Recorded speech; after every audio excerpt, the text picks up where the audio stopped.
Dead Alliance is a team-based tactical shooter with the unique hook of there being a huge amount of zombies in the middle messing everything up.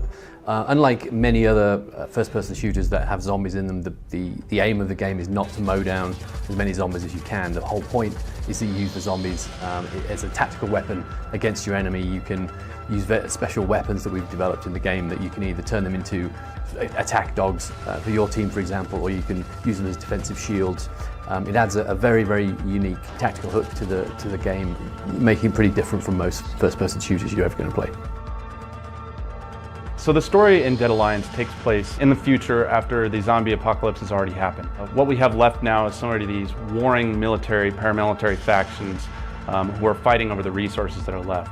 But in that, they have also found out how to control these zombies using various pheromones and noises. There are more in quantity of the zombies. They're an easier thing to use than, using things like bullets or ammo or grenades. You don't want to waste that stuff. That stuff's extremely valuable. But what do you have lying around? You have a bunch of zombies there. Let's take that. Let's use that. This whole concept creates a strategic challenge that will pull you in and keep you on your toes. It's always fun to actually get a kill on somebody else with your weapon, but it's extremely satisfying when you are able to weaponize a zombie and it ends up taking down 3 people. Really, it kind of makes you rethink the way you play a first-person shooter. I mean, there's guys we play against in the office that are great at shooting, but I have an advantage over them because I know how to weaponize the zombies. The most direct way is to just weaponize a group of zombies when they're near an enemy, and they will help take down that enemy while you're also attacking them yourself. Or even block an enemy's egress into or out of a building. So for example, if you know that there's an enemy or a team of enemies inside a building, you can send a group of zombies into that building to either flush out your enemy or to kill them outright. So it's really finding what combinations of items work well together. There's a Pam grenade that you can throw at the zombies and it gets them super mad and they will be hyper aggressive. I've seen people use zombies as kind of a wall, so they'll use the LRAD, which basically attracts zombies into an area so that the snipers and the enemies at a distance couldn't really attack them, so they had to pick off a wall of zombies at first. And so it really just creates a more dynamic battlefield for players to experience.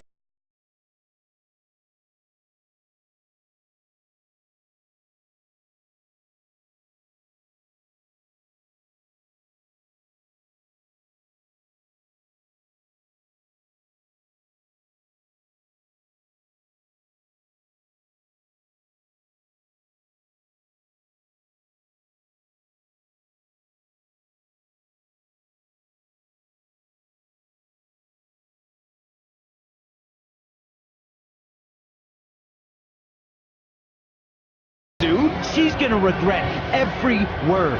Every word. Oh, this is gonna be good. I'm gonna teach this little punk some man. I'm serious. You want to see me get angry here? Because I'm getting there. And it won't be pretty. It won't. She thinks she can take.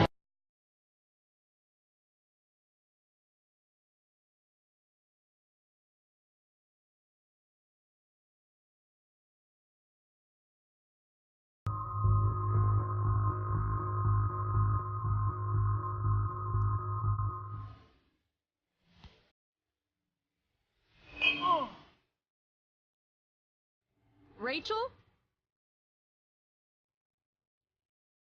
Come on. Hurry up.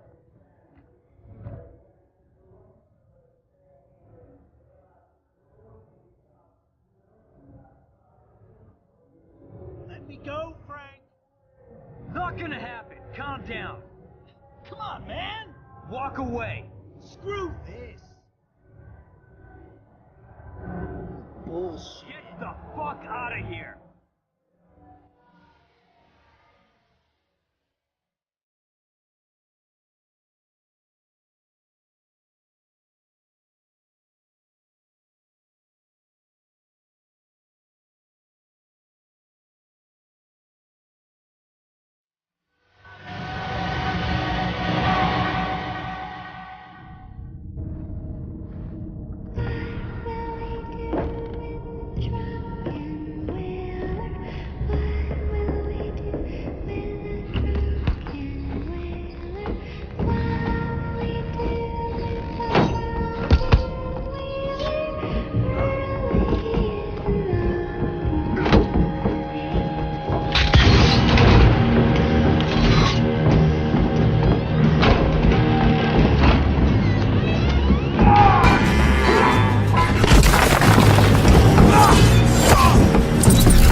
checked out.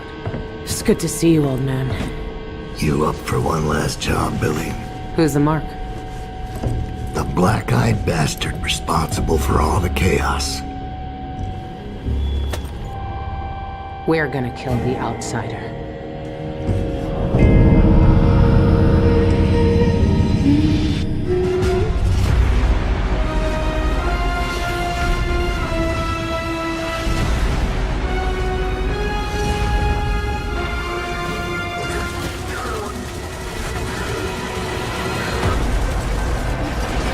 Guardian, to me! Don't let them pass the gate. The evac shuttles are back there.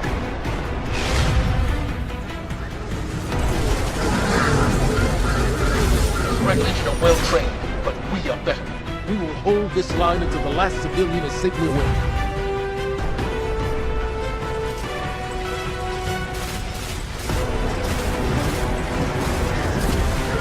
Incoming! Fall back to my shoes!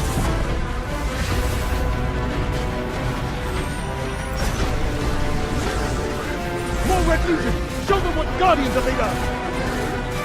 Need to find the speaker.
The shield generator should be straight ahead.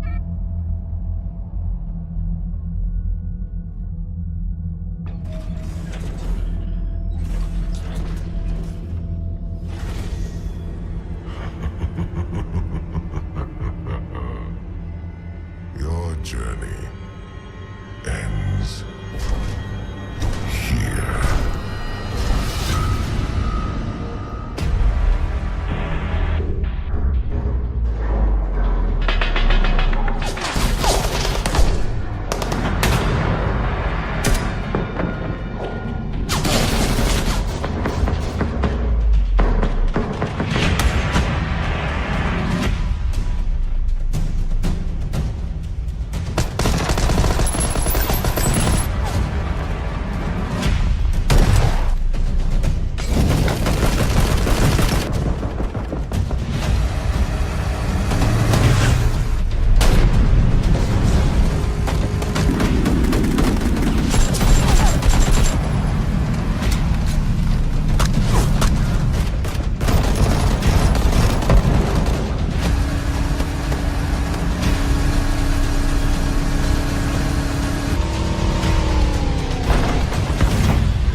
what really puts machine guns on the map is that whilst we're making really strong narrative games, we give enough room to have the proper gameplay experience.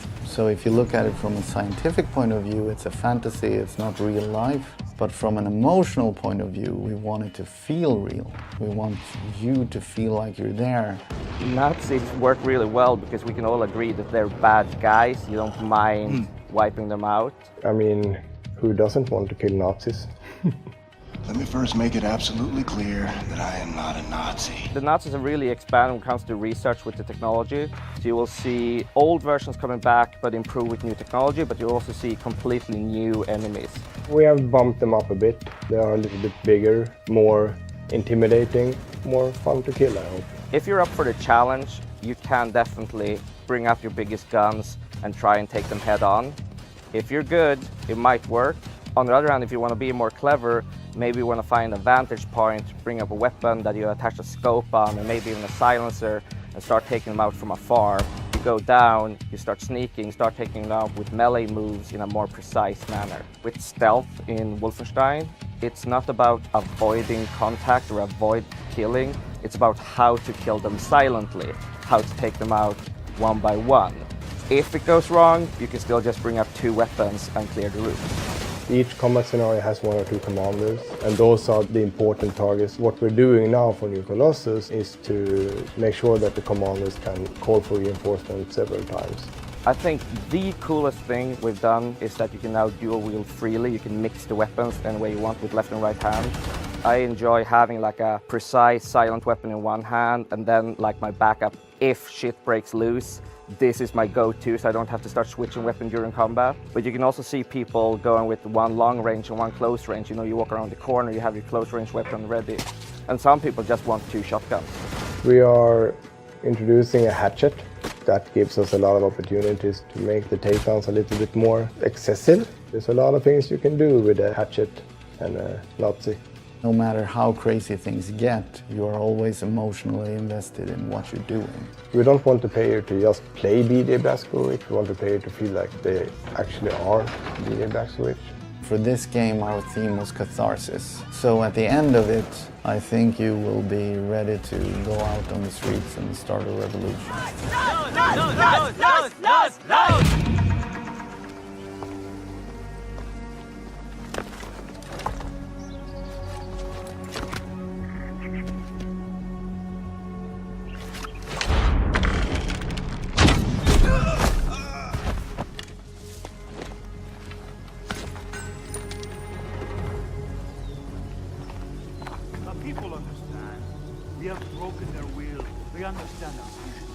Better be careful here. I should go drop these priests in the desert. Let us stand to take them.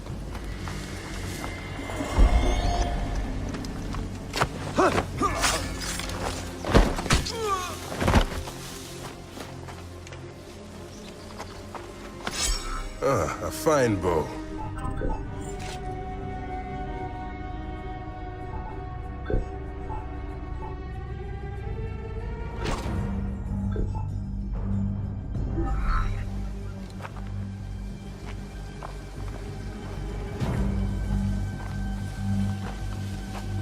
If the people see these dead priests, they will surely revolt. It is too dangerous. I will pass for now.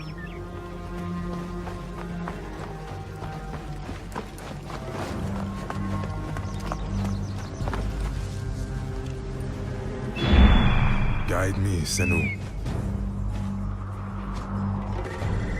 Betunamon.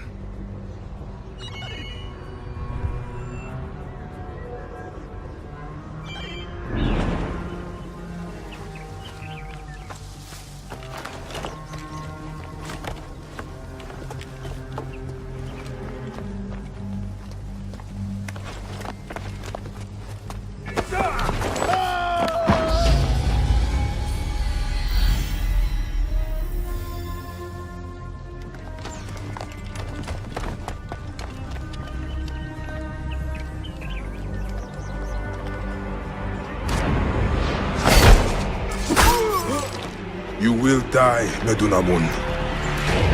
Die, you bastard! Going to kill you for that!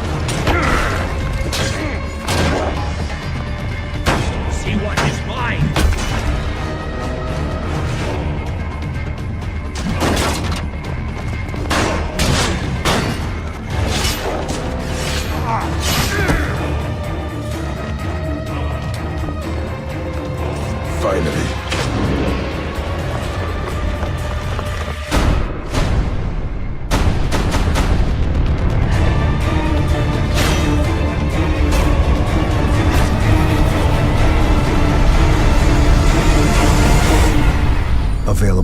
October 27th. Gather your troops. Will do. Oh, just make sure you let me pop his heads off, won't ya? We already had a few loyal followers in our army, like Boobol the Undaunted and Aztamo Rockskull. Recruiting Bruce means we're ready to assault the fortress and overthrow the Overlord. We're expanding the open world of Mordor to highlight some lesser-known regions like Saragost and Cirith Ungol. Mordor is a massive, living, breathing world filled with orc society, tribes, wildlife, as well as stories and secrets. You cleaved me in two. Any other orc would have died, but I survived. More than that, I thrived. My brothers put me back together, stronger than ever. But they didn't make me into what I am. You did. So we can take advantage of his abilities alongside drakes, graugs, and other beasts during the fortress assault. There are millions of ways to forge your story and conquer Mordor. I add you to my ranks! I swear my allegiance! Before we charge headfirst into the assault, we should plan our attack. This Overlord and his war chiefs bring poison spouts to the fight, but Bruce is bringing sappers with him to counter those defenses. We've selected our followers, and now we'll start the assault.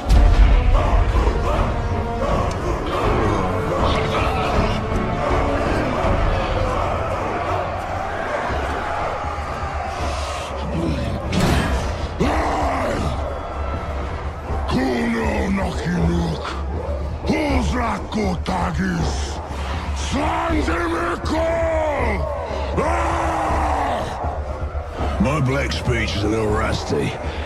Actually, I don't know a single word, which is a pain in the ass, but to hazard a guess, he said, you're all gonna die horribly. Yeah, my kind of black. Well, I will handle the Overlord. You focus on the defenders. Define focus.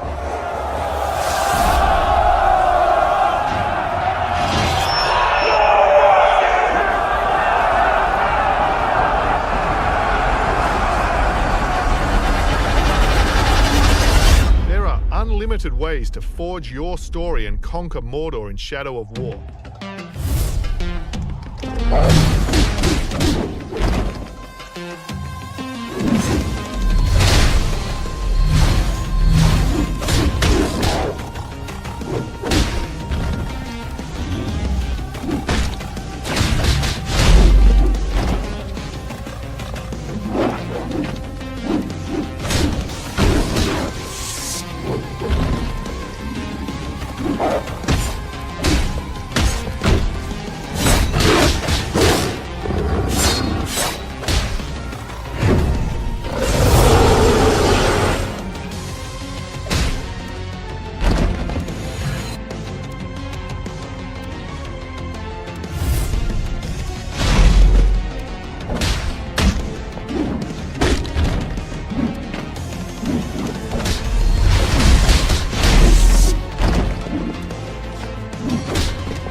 Imagine a game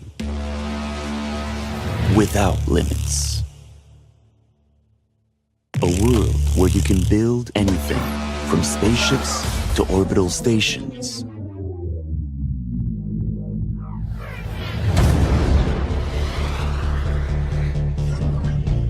Explore, craft, trade, and conquer, all in one universe, shared by everyone at the same time.